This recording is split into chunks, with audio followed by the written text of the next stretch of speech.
Top quality और consistent performance के लिए सिर्फ सिल्वर पंप नाम याद रखना। ದೇವರಾಜ್ ಅರಸು ಮತ್ತೆ ವೀರೇಂದ್ರ ಪಾಟೀಲ್ ಅಂತೆ ಡಿ.ಕೆ. ಶಿವಕುಮಾರ್ ಅವ್ರಿಗೂ ಕಾಂಗ್ರೆಸ್ ಅಲ್ಲಿ ಆಗ್ತಾ ಇದೆ. ನಾನು ಯಾರ ಬಗ್ಗೆ ಕೂಡ ಹೇಳಕ್ ಹೋಗಲ್ಲ, ಹೆಸರು ಉಳ್ಕೊಂಡು ನಾನು ಮಾತಾಡಕ್ ಹೋಗಲ್ಲ.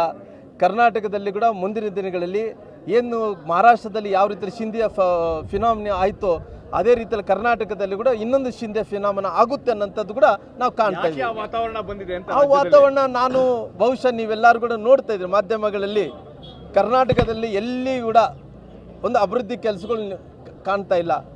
ಇವತ್ತು ರಾಜಕಾರಣ ಅಂದ ತಕ್ಷಣವೇ ಅವರವರು ಸ್ವಾರ್ಥಕ್ಕೋಸ್ಕರವಾಗಿ ಅವ್ರು ಏನೇನೋ ಆಶ್ವಾಸನೆಗಳನ್ನು ಕೊಟ್ಕೊಂಡು ಇವತ್ತು ಅವರು ರಾಜಕೀಯ ಪೊಲಿಟಿಕಲ್ ಪಾರ್ಟೀಸಲ್ಲಿ ನಾವು ಇಷ್ಟು ದಿನಗಳ ಕಾಲ ನೀವಿರಬೇಕು ನಾವಿರಬೇಕಂದ್ರೆ ಅವರು ಏನೋ ಪೊಲಿಟಿಕಲ್ ಆಗಿ ಅವ್ರ ಪಾರ್ಟಿಯಲ್ಲಿದ್ದಂಥ ಆಂತರಿಕ ವಿಚಾರವನ್ನು ನಾವು ಯಾವುದೇ ರೀತಿಯಲ್ಲಿ ಬಹಿರಂಗಪಡಿಸೋಕೆ ಹೋಗಲ್ಲ.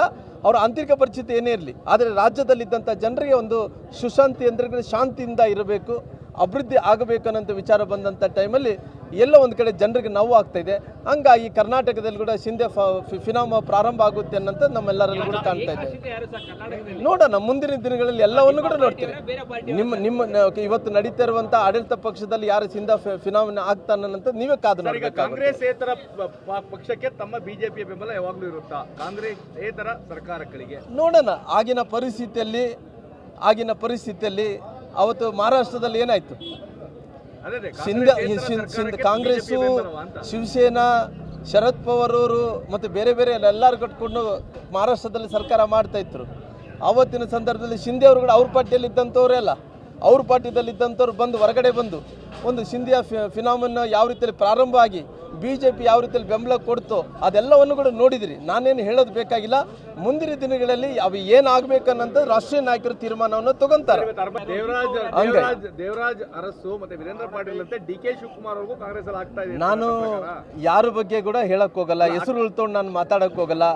ಕರ್ನಾಟಕದಲ್ಲಿ ಕೂಡ ಮುಂದಿನ ದಿನಗಳಲ್ಲಿ ಏನು ಮಹಾರಾಷ್ಟ್ರದಲ್ಲಿ ಯಾವ ರೀತಿ ಶಿಂದೆಯ ಫಿನಾಮಿನ ಆಯಿತೋ ಅದೇ ರೀತಿಯಲ್ಲಿ ಕರ್ನಾಟಕದಲ್ಲಿ ಕೂಡ ಇನ್ನೊಂದು ಶಿಂದೆ ಫಿನಾಮಿನ ಆಗುತ್ತೆ ಅನ್ನೋಂಥದ್ದು ಕೂಡ ನಾವು ಕಾಣ್ತಾ ಇದ್ದೀವಿ. ವಾತಾವರಣ ಬಂದಿದೆ ಅಂತ ಆ ವಾತಾವರಣ ನಾನು ಬಹುಶಃ ನೀವೆಲ್ಲರೂ ಕೂಡ ನೋಡ್ತಾ ಇದ್ರಿ ಮಾಧ್ಯಮಗಳಲ್ಲಿ. ಕರ್ನಾಟಕದಲ್ಲಿ ಎಲ್ಲಿ ಕೂಡ ಒಂದು ಅಭಿವೃದ್ಧಿ ಕೆಲಸಗಳು ಕಾಣ್ತಾ ಇಲ್ಲ. ಇವತ್ತು ರಾಜಕಾರಣ ಅಂದ ತಕ್ಷಣವೇ ಅವರವರು ಸ್ವಾರ್ಥಕ್ಕೋಸ್ಕರವಾಗಿ ಅವ್ರು ಏನೇನೋ ಆಶ್ವಾಸನೆಗಳನ್ನು ಕೊಟ್ಕೊಂಡು ಇವತ್ತು ಅವರು ರಾಜಕೀಯ ಪೊಲಿಟಿಕಲ್ ಪಾರ್ಟೀಸಲ್ಲಿ ನಾವು ಇಷ್ಟು ದಿನಗಳ ಕಾಲ ನೀವಿರಬೇಕು ನಾವಿರಬೇಕಂದ್ರೆ ಅವರು ಏನೋ ಪೊಲಿಟಿಕಲ್ ಆಗಿ ಅವ್ರ ಪಾರ್ಟಿಯಲ್ಲಿದ್ದಂಥ ಆಂತರಿಕ ವಿಚಾರವನ್ನು ನಾವು ಯಾವುದೇ ರೀತಿಯಲ್ಲಿ ಬಹಿರಂಗಪಡಿಸೋಕೆ ಹೋಗಲ್ಲ.